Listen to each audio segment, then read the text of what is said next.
All right, it says recording, Desmond. Happy Friday again, guys. Today's Friday, August 24th. I cannot believe it's the end of August. Summer is my favorite time of year, and so I wistfully want it to be back in the May time. But let us know you can hear us or see us. I'm on with my friend Desmond Pollock, who's a realtor guru, aficionado. There's so many good words I could use for you. And I see some people coming on, so give us a thumbs up, give us a heart. Let us know you can hear us or see us. All right, Emrit, good guy. You got to reach out to him. He's amazing. So welcome, buddy. So you didn't know you were coming on a show today. Did you just think we were having a meeting? No, I definitely just thought that we were just having a few drinks, and then someone threw the show, and I was like, sure. Well, so what happened, I have this amazing new partner, assistant. She prefers assistant, I like partner, who's been, Michelle, who's been making my appointments. And she made it right in the middle of the normal TED show time, which is 1 o'clock every day. Yes. And so I just naturally assumed we were doing a show. So she's learning. Right. And so I'm like, well, I mean, if we're going to take up that time. Desmond's already been on the TED show a couple of times at least. So why not do a show focused on you? We love to do realtor showcases mainly because we have a lot of people on here who have a lot of questions in the real estate world. And then you guys always have a story. You try not to, but you really do. Sure. Trust me, they have a story. Absolutely. So welcome. All right. Hey, Susie. So give us a little background on you. Sure. So my name is Desmond. I am with Keller Williams. I also do residential and commercial real estate. I mainly focus on investments a lot of times. I work on a lot of very cool projects, apartment complexes, shopping plazas. We're working on a public shopping plaza right now.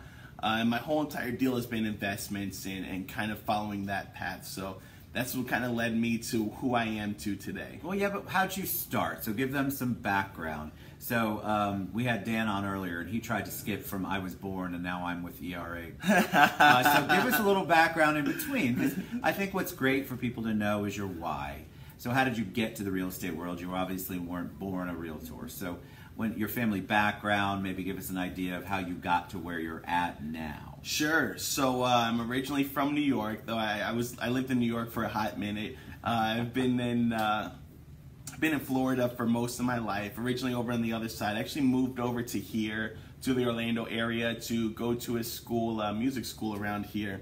And wait, a music school? Yes. All right, so tell us about that. See, this is why I ask these questions. A lot of people don't know, but I used to work for Power 95.3, the radio station, and did some of the live appearances and live events and stuff like that as well. I've been on air a few times, so that was very cool stuff. And the entire time as well, I also worked at Publix. Good old Publix. Are you a musical person by nature? Is that why, or this was just? Do you sing? Do you dance? Do you play an instrument? No, I don't do anything that. I was a people person. I was more of a host than anything else. I like it. Which is why you're a natural on this show. Yeah, I was more of a host. Daniel Ward wants to know if that's Superman. Yes, it's me. Yes. Dan is actually a fantastic guy. Dan's actually one of the guys that work with me on the team that we have at Encore. So what's up, Dan? What's up, Dan? All right, so you were doing stuff for 95 point something? 95.3. Duplex. Are there good investments? I mean, we might as well ask answer Maggie's. Hi, Maggie. Sure. So I'm always a fan of multifamily properties. I mean, the larger the better. I've done apartment complexes and everything. And the reason being is because even if you're missing one tenant at a time or you have to evict, you still have another form of income. But ultimately, it's always going to come down to price and what your return on investment is. I mean, if you're not getting at least a 10% return on your money, I don't think it's a good investment. So, I mean, I've seen duplexes that are bad investments, and I've seen duplexes that are good investments. I have a triplex right now for sale that I'm selling off market. It's not on the MLS, for instance. Selling it for $235. Market rents for it right now is going for between like around $3,600 a month. Wow. So that's something that's a good investment. But you know, a duplex for $200,000 that's only being rented out for $500 a door. It's not a good investment. Look at all that commercial lingo you're using. All right, so how do you go from DJ though to real estate? How did you get into the real estate world? Sure. So, I mean, I've always been a big reader and everything, and a book called Rich Dad, Poor Dad. I mean, I'm sure everybody has pretty much read it. Yep. So I always just wanted to start trying to do more and kind of really build wealth instead of just working for someone. And then I read a statistic that 80% of millionaires are born through real estate. So I was like, all right, I'll go with the real estate. And actually, the story is very, and if you know me, you know I'm very spontaneous, and I'll make very quick decisions. So literally, I mean, I finished up reading the book. I went there to work the next day. I put in my 2 weeks notice, and put in my 2 weeks notice. I quit. I had no real estate license. I didn't know where I was gonna go or how to even get a real estate license. And I went to real estate school. Again, I'm a very fast-moving person, so I did the 1 week cram course. So within 1 week, I had my real estate license, took the test first time, and passed it. Wow. Which might be kind of scary for some of my clients if you're ever watching. But, right? but wow. I had my real Thanks for estate putting all that license. time into your education, Desmond. But I had my real estate license in a week. I love it. Yami, happy Friday. And Maggie Moore says she's interested, so we'll connect you guys afterward. Sure. All right, so you get your real estate license, but everybody can get their, pretty much anyone, just like a mortgage license, insurance license, you get the license. But then what do you do with it? How do you decide where you're going to go? How do you decide what company is best for you? We were talking a little bit about that earlier. What was your story on that? Sure. So eventually, originally I started out, I was kind of on my own and kind of didn't know what to do. And I was a younger guy at the time. 25, so most 25-year-olds aren't really buying homes, so I didn't necessarily have that network of home buyers that I can really go to.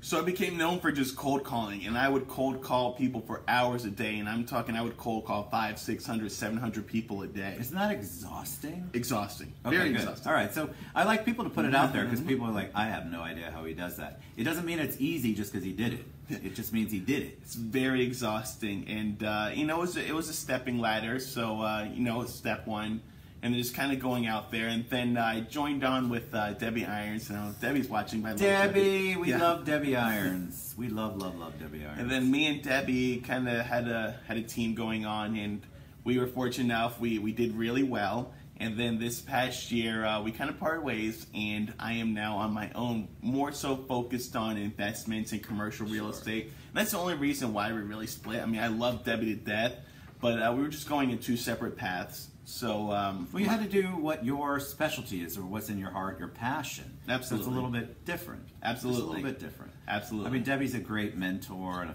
fantastic friend, and I mean, talk about somebody who wears their heart on their sleeve, on Facebook especially, but in person just as much. So how awesome that you guys were able to at least have that time together to work together. Absolutely. And I'm sure it's not like you don't still hang out together. No, right? No, we were just together the other night.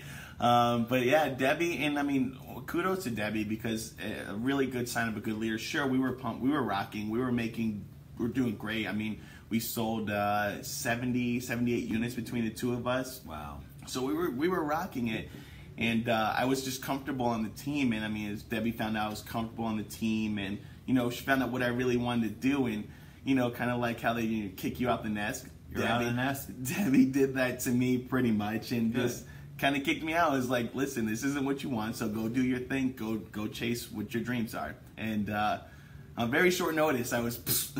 Well, and I mean, that's probably what you needed, though, since you're a spontaneous person. She probably knew. Otherwise, you're just going to stay on the, feeding in the nest for a long, long time. Not that you didn't bring value to that, but I understand what she's saying. She's just and so are you, very selfless kind of giver, mentor, teacher, business person, and I think that shows in everything that you guys do. I mean, if you follow either of your social media, you know that you're both out there, and you have. So talk a little bit about your family, because you have some adorable children. Yes, I have two beautiful boys. Their names are Malachi and Isaiah, and let me tell the story for a little bit because it's hilarious. Malachi and Isaiah. Malachi and Isaiah. And Malachi, he's my 4-year-old, and this week was his first time in preschool. I mean, no, sorry, what is it, BPK? Or? BPK, sure. Yes, so we had to take him to the school. So the first day we took him, I told his mother, I was like, you know what, let me just kind of do this on my own, because he's a little bit less emotional, I guess, around me versus mom. So I'm dropping him off there, and he's sitting there, and he's like, well, are you going to stay with me? And I was like, no, I got to go. And I was like, well, you can go play. And he stands there, and let me do the face. He stands there like this. And I was like, okay, well, are you going to go play? And he says to me, he's like, no. I'm just going to watch you walk out the door. Oh,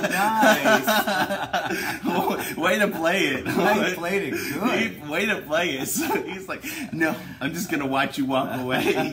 That's exactly what he said to me. I love it.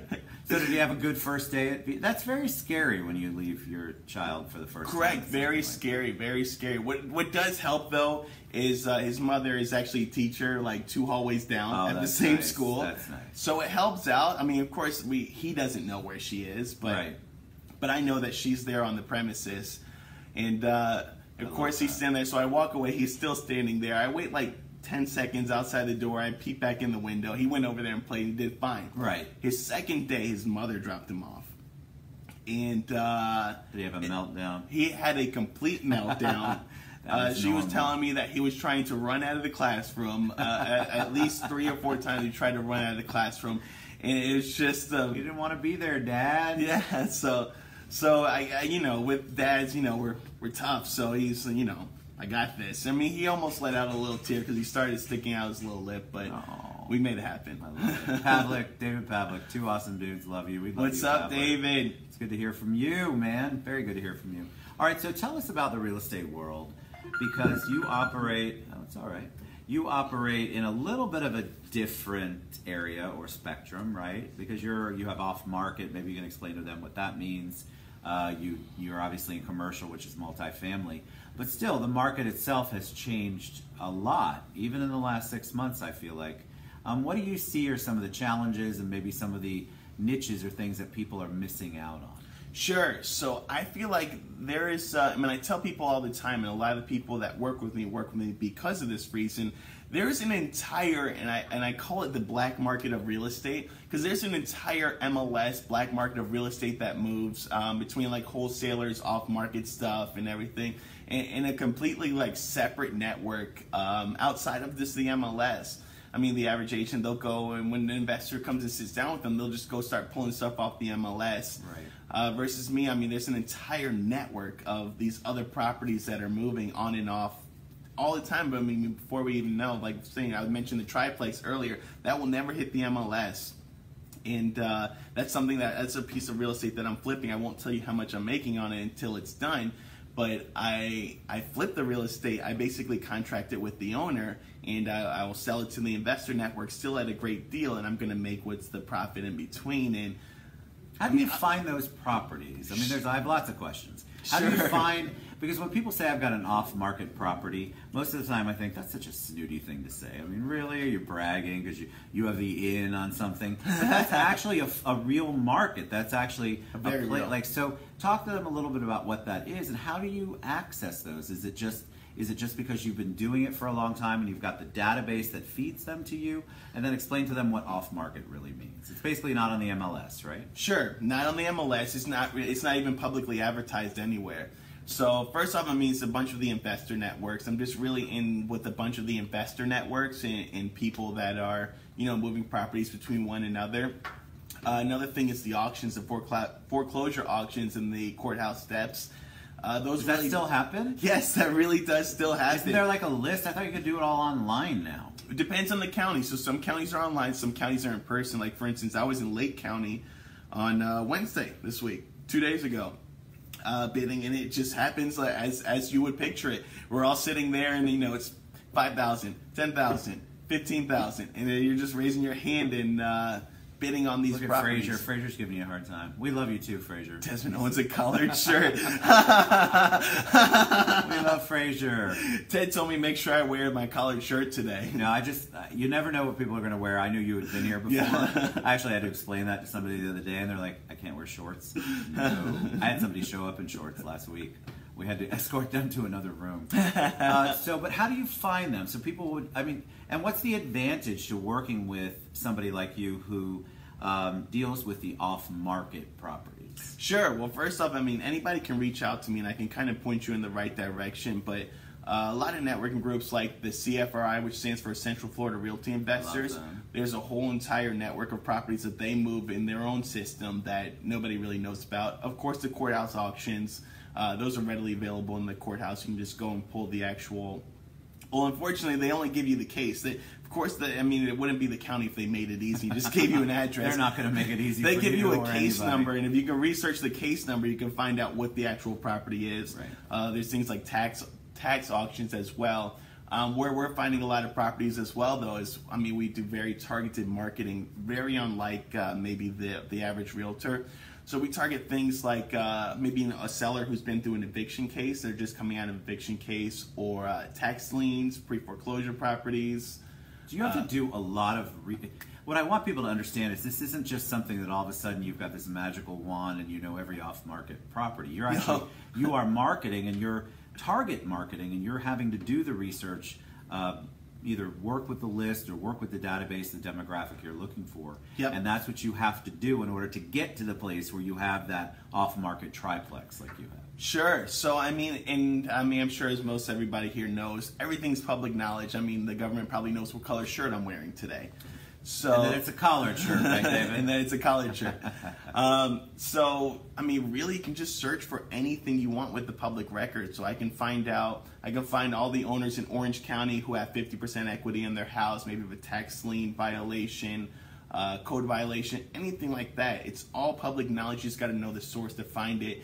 And unfortunately, it's not the easiest source to work with, but a lot of times it's the courthouse. Right, right. Well, all right. So what is your favorite thing to work on? What are your, obviously you like multifamily, but let's say you do dabble in residential, which tell them the difference, because there are people on here, even though I know we have a ton of realtors who are on, I can see them, but I think people are like, well, what's residential versus commercial? Commercial, they think of maybe a big building, but it could be multifamily. Sure. I mean, anything, as you guys probably know in your tests, or probably don't know, because I don't think I remember much of my tests. Nobody remembers anything about their tests. I mean, anything 5 units and over is commercial, technically, and it's a different process of buying it. So that's that's really the difference. Yeah, I mean, you see like I'm working on a public shopping plaza right now, and kind of working that out. We're also working on a 100-unit apartment complex out in Eustis. So when you have those kinds, I'm fascinated by this, if you have those kinds of properties that you're marketing, do you already have the database in place? Are these all cash buyers? How does it work? Like, what if somebody wants to pop in, like Maggie Moore, I don't know what you're popping in about, but let's say she says, yeah, I'm interested in that triplex. What do they have to come to you with? Because I imagine it's different than what they come to a regular, like pre-qualification or pre-approval. There's a lot more work involved when you're dealing with multifamily or commercial. Sure. So it's usually cash or hard money because it moves very fast. And to give you an example, I sold one last month. I put it under contract with the owner, and don't be surprised at the price, but I put a house under contract with the owner for $30,000. I walked outside and made actually my first phone call to an investor that I know, and actually ended up selling it to him for $45,000. Wow! So I ended up taking $15,000 in the matter of an hour.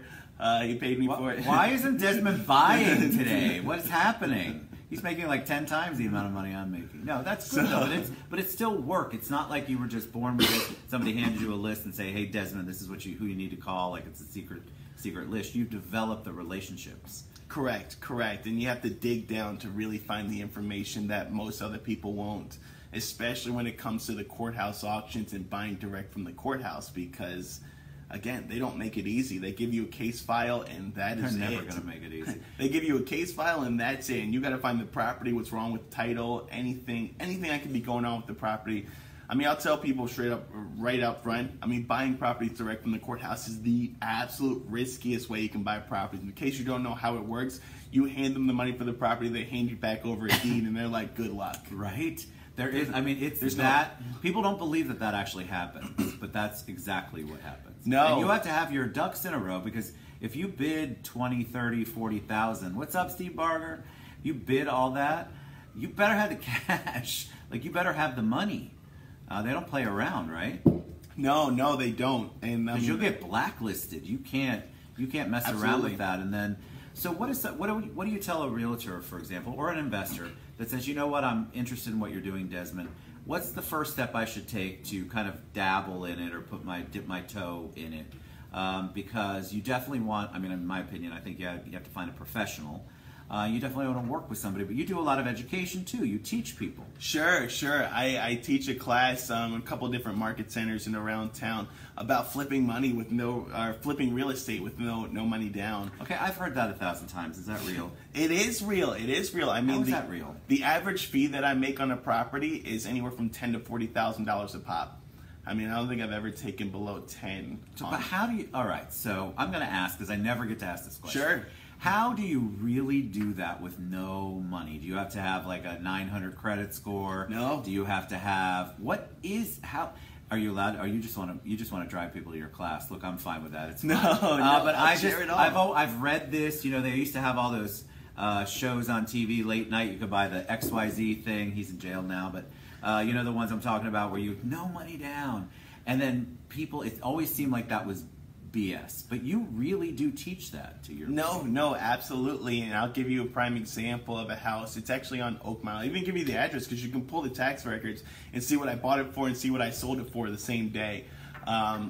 It was for $235,000 that we actually had it under contract for, and I was actually working with a couple other guys on this one. Contracted it with the owner. It's 2411 Oakmont or 2477 Oakmont. Either one of those. Feel free to pull the tax records. Just don't go knock on the door. Yeah, just don't go knock on the door because it's not my property anymore. But we put it under contract with the owner for $239,000. We actually ended up selling it the same day for $290,000. All right, but how is the no money down or no? Is it no money down or is it no money at all or what? No money at all. All right, no so money. I mean, I'm fascinated by this because I would love it.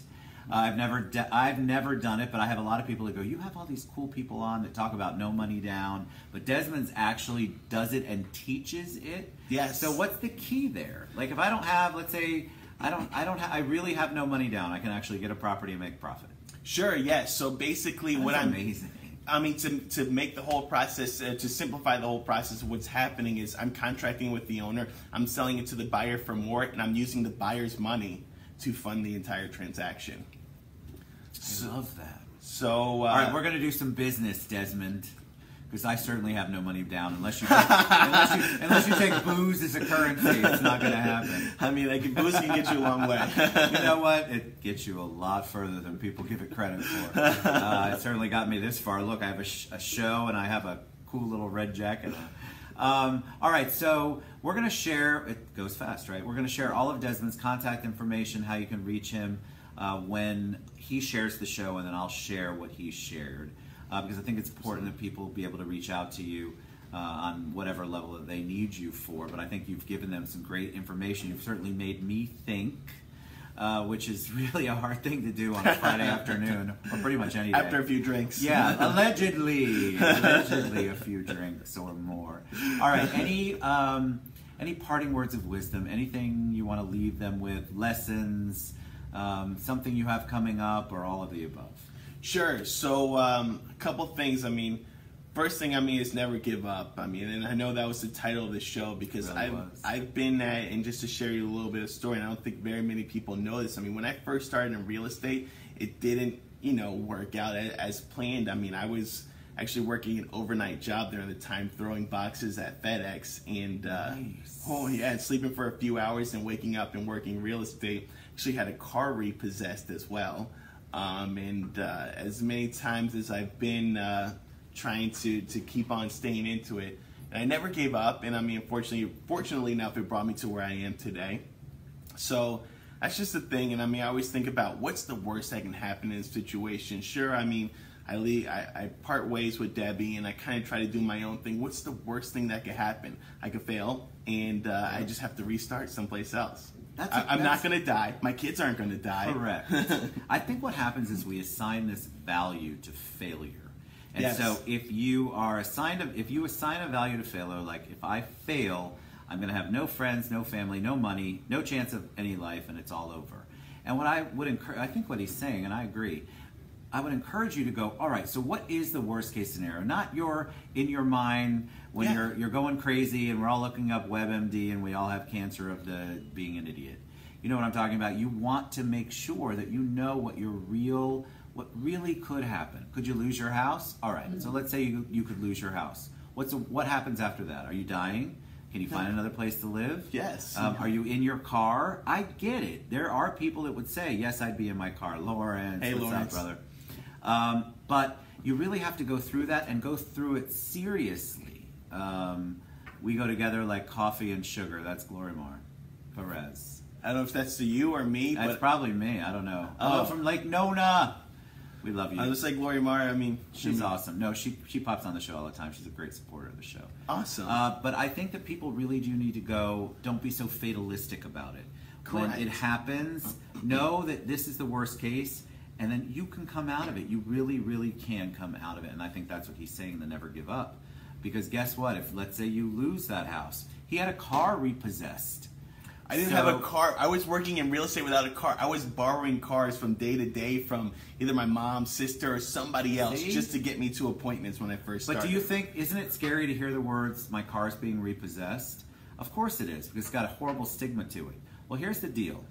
We do need an insurance showcase, Glorimar. I'm with you on that. Here's the deal. So you get the car repossessed. Nobody's dying. You're still around. Your kids are still healthy.